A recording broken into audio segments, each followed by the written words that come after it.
Vous connaissez cette scène d'ouverture dans le diner avec Pumpkin et Honey Bunny, la main de Tim Roth qui tremble au moment de sortir son arme? Cette scène a été tournée en tout dernier, une fois le film entièrement monté. Tarantino l'avait écrite comme filet de sécurité, au cas où le studio exigerait une narration chronologique à la place de sa structure éclatée. Et ce n'est que la surface de ce que Tarantino a dissimulé sous les yeux de tous. Abonnez-vous, likez, commentez, parce que ce que vous ignorez sur Pulp Fiction va changer votre prochain visionnage pour toujours. Numéro 1. La valise. L'obsession universelle. Cette lueur orangée sur le visage de Samuel L. Jackson, cette révérence silencieuse, ces théories sans fin sur l'âme de Marcellus Wallace. Mais voilà ce que le commentaire DVD révèle. Le scénario original précisait bel et bien son contenu. Des diamants, de vulgaires diamants issus du braquage de Reservoir Dogs. Tarantino a supprimé l'explication pendant les réécritures, estimant que le mystère valait plus que la clarté. L'accessoire lui-même, une ampoule enveloppée de cellophane orange fabriquée par le régisseur Jerry Moss pour quelques dollars. Quant au pansement dans le cou de Marcellus, Ving Rhames avait une cicatrice à masquer, le maquillage a improvisé un bandage et les fans ont construit toute une théorie reliant la valise à cette blessure. Tarantino ne les a jamais détrompés. Numéro 2. Le discours d'Ézéchiel 25-17 prononcé par Samuel L. Jackson résonne comme une parole sacrée, une sentence venue d'en haut, sauf qu'il est en grande partie inventé.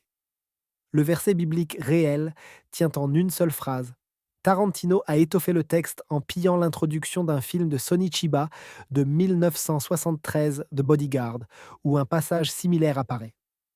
Jackson a mélangé pendant les répétitions sa propre version avec le texte de Tarantino, ajoutant ses propres improvisations, et le réalisateur a tout conservé.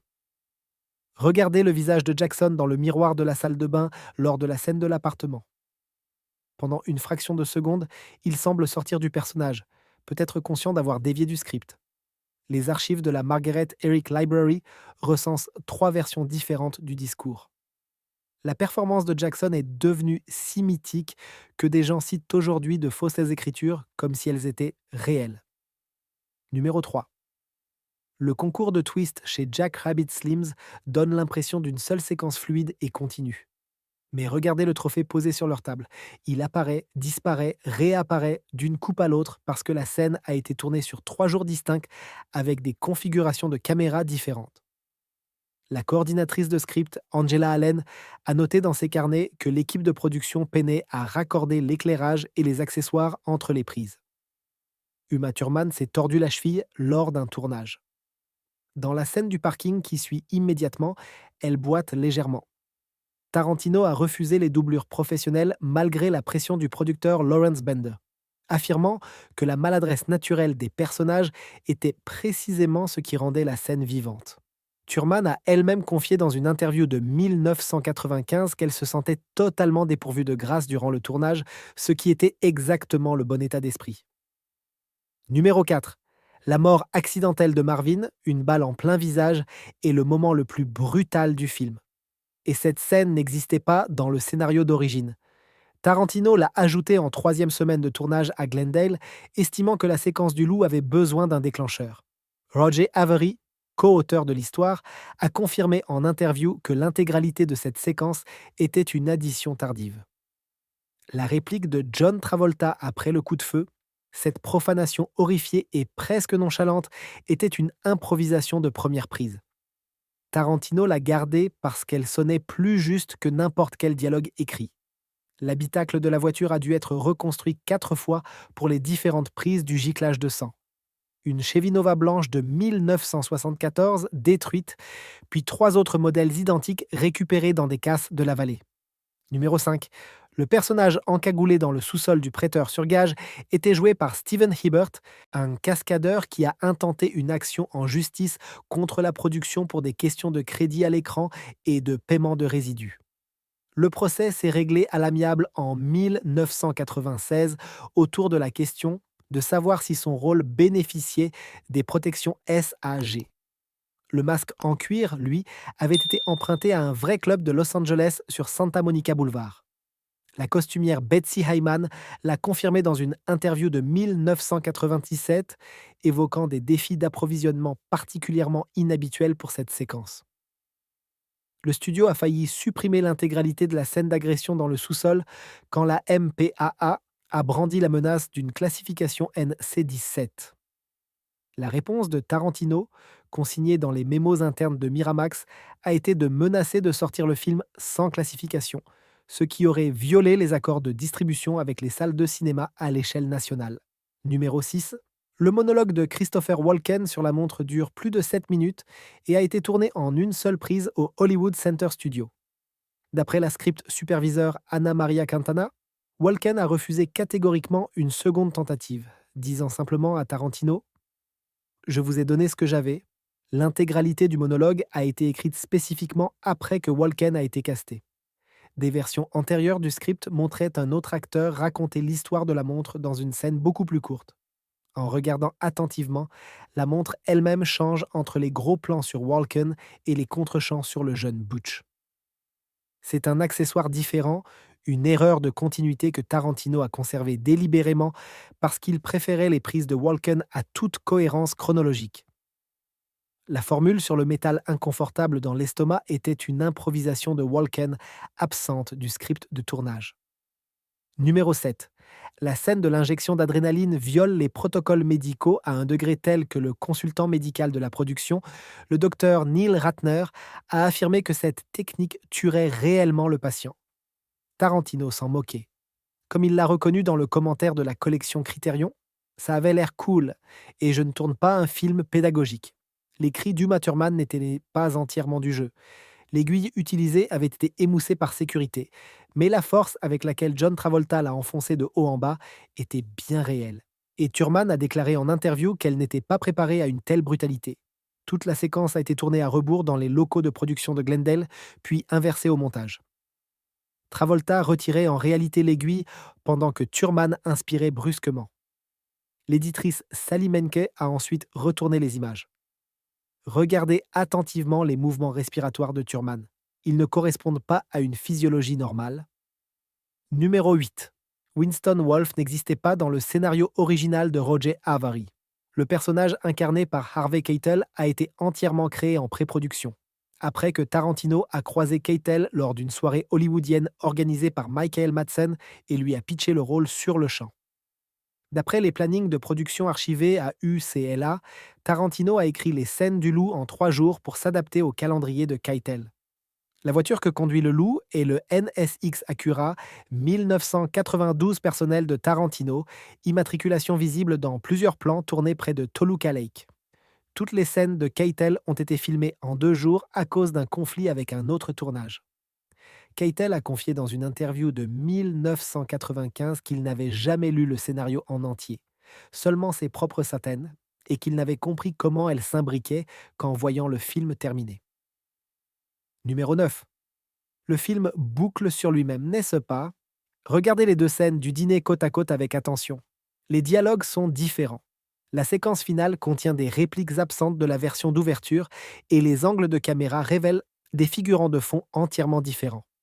D'après les interviews de l'éditrice Sally Menke publiées dans American Cinema Editors Magazine, Tim Roth et Amanda Plummer ont improvisé de nouveaux dialogues pour la version finale tournée au Hawthorne Grill et Tarantino a monté l'ensemble pour créer l'illusion d'un retour au même instant. Mais ce n'est pas le même instant, c'est une prise différente filmée des mois plus tard avec des variations intentionnelles. Les clients en arrière-plan sont des personnes entièrement différentes, ce que vous pouvez vérifier en figeant les 2 scènes image par image. Menke a dit dans une interview de 1995 que la structure circulaire était davantage conceptuelle que littérale.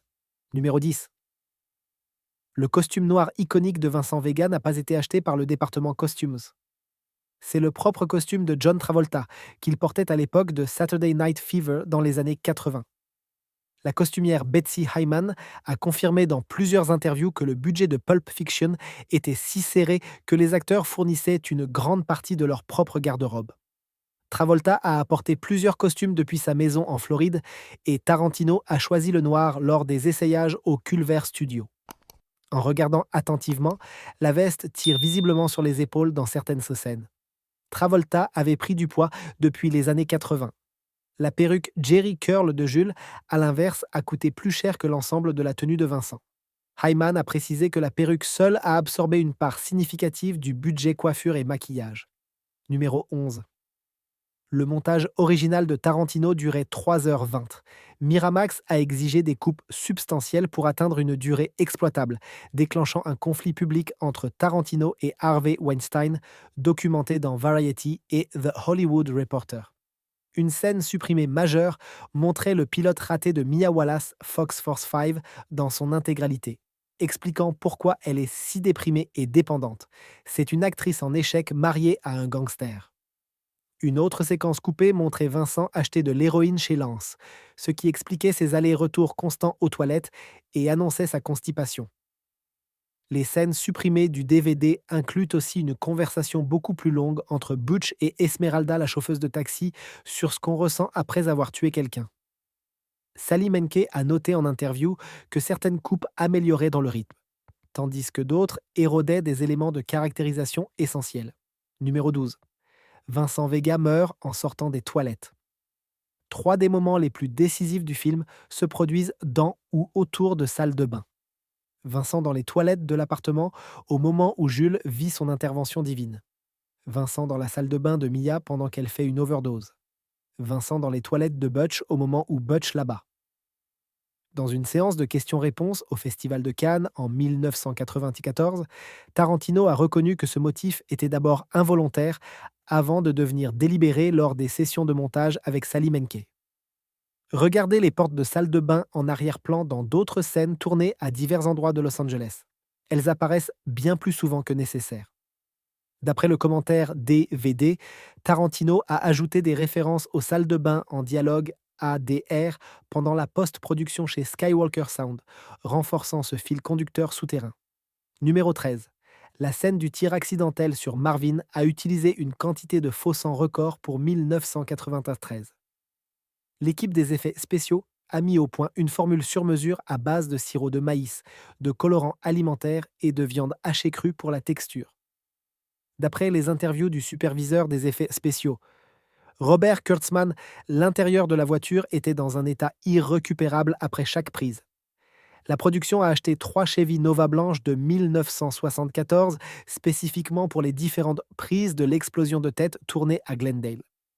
L'une de ces voitures a été vendue aux enchères en 2011 par Profiles in History pour $17 000 et l'annonce précisait que des traces de sang restaient visibles dans la moquette de la banquette arrière, malgré plusieurs tentatives de nettoyage professionnel. L'acheteur l'a conservé comme pièce de collection. Numéro 14. Daniel Day-Lewis était le premier choix de Tarantino pour Vincent Vega. Il a refusé pour tourner Au nom du père avec Jim Sheridan. Bruce Willis, lui, n'était pas désiré par les dirigeants de Miramax qui le considéraient trop coûteux et sur le déclin après plusieurs échecs commerciaux, dont Hudson Hawk. Willis a accepté un cachet minimal parce qu'il était passionné par le scénario. Le maquillage de vieillissement que porte Willis dans le flashback de la montre était son idée. Il voulait montrer le père de Butch en train de mourir dans le camp vietnamien, pas simplement malade.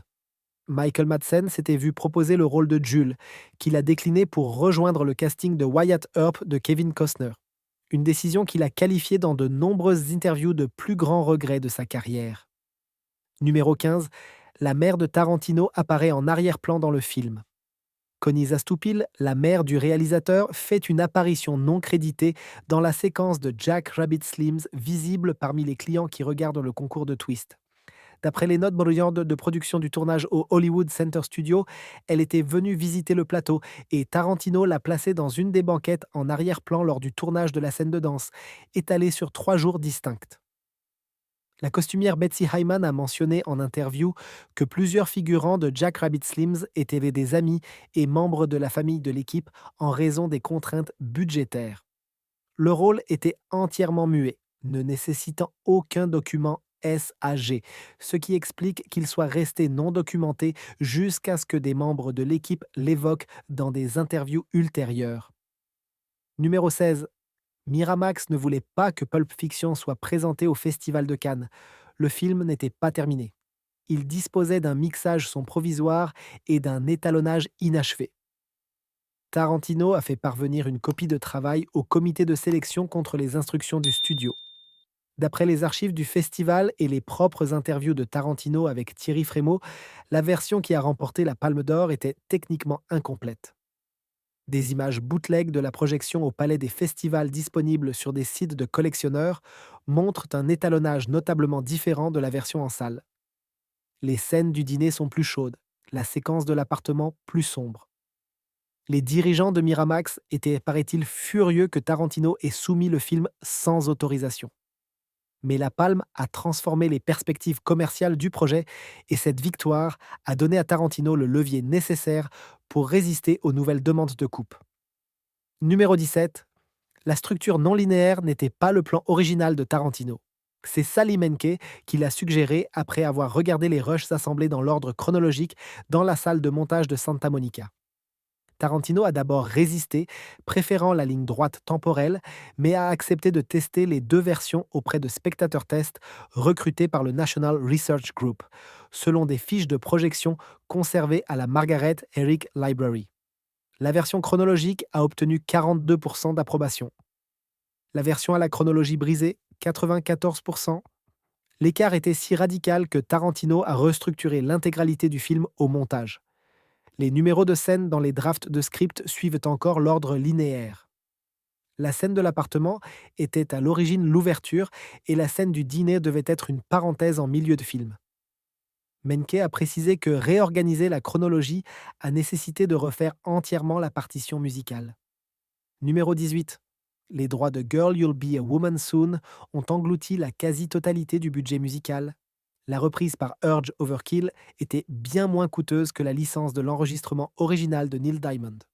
La superviseuse musicale Karen Riemann a expliqué dans des interviews pour Billboard que les choix de Tarantino en matière de bande-son avaient d'abord été rejetés par Miramax, jugés trop onéreux. Il a donc utilisé sa collection personnelle de vinyles depuis son appartement de Manhattan Beach pour la musique temporaire pendant le montage. Beaucoup de ces morceaux temporaires sont devenus la bande-son définitive parce que Tarantino refusait de les remplacer. Regardez les crédits. Plusieurs titres sont listés avec la mention courtoisie de la collection personnelle de QT, ce qui signifie qu'il a littéralement fourni ses propres disques. La Misirlou de Dick Dale a failli devoir être remplacée à cause d'un conflit de droits avec Rhino Records et Tarantino a menacé d'ouvrir le film sur un silence plutôt que de céder. Numéro 19. Le Big Kahuna Burger dans la scène de l'appartement existe à cause d'une erreur de traiteur. Le scénario prévoyait une autre chaîne de burgers pour un placement de produit, mais cet accord a capoté et la mauvaise enseigne a livré le repas sur le plateau de North Hollywood le jour du tournage. Tarantino a tellement aimé le nom Big Kahuna Burger qu'il a réécrit les dialogues sur place pour le mettre en avant. D'après les notes de script superviseur Anna Maria Quintana et les interviews du régisseur Jerry Moss, la réplique de Samuel L. Jackson sur le délicieux burger était une réaction improvisée lors d'une vraie dégustation entre les prises. Tarantino a gardé l'improvisation et construit la scène autour. Le Big Kahuna Burger est devenu un élément récurrent de l'univers cinématographique de Tarantino purement par accident. Numéro 20. La dernière image du film montre Pumpkin et Honey Bunny quitter le dîner, la caméra maintenant le cadre sur leur sortie. Figez cette image et regardez sous leur table en arrière-plan. La valise est toujours là, exactement là où Jules l'avait posée. Ils ne l'ont jamais prise. D'après la séance de questions-réponses Reddit de Tarantino en 2013 et le commentaire DVD, la chronologie du film implique que la valise de Marcellus Wallace est restée dans ce Hawthorne Grill non réclamé.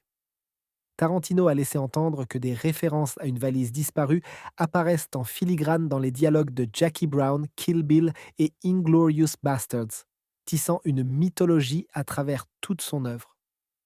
Les notes de montage de Sally Menke révèlent que Tarantino a tourné une fin alternative dans laquelle Jules emporte la valise, mais elle dort toujours dans les archives du studio. Pulp Fiction vous invite à revenir une dernière fois à cette scène d'ouverture dans le dîner. Ce qui ressemble à la première image confiante du film était en réalité la dernière tournée, comme une assurance souscrite une fois tout le reste achevé. La valise est encore sous cette table, abandonnée dans la ligne du temps. Chaque décision de Tarantino était un pari calculé contre les injonctions du studio. Ce qu'on appelle aujourd'hui un cinéma révolutionnaire est né de la désespération, de réécriture de dernière minute et d'un réalisateur qui faisait passer des copies de travail en contrebande. L'histoire d'un artiste qui a transformé ses contraintes en légende. Et bizarrement, connaître le chaos qui se cache derrière rend le film encore meilleur. Si vous avez tenu jusqu'ici, vous méritez de faire partie de ceux qui voient tous les films autrement. Likez cette vidéo, abonnez-vous si ce n'est pas encore fait, partagez-la avec quelqu'un qui croit tout savoir sur Pulp Fiction. Et surtout, dites-nous dans les commentaires quel détail vous a le plus surpris et quel film devrait être notre prochaine plongée.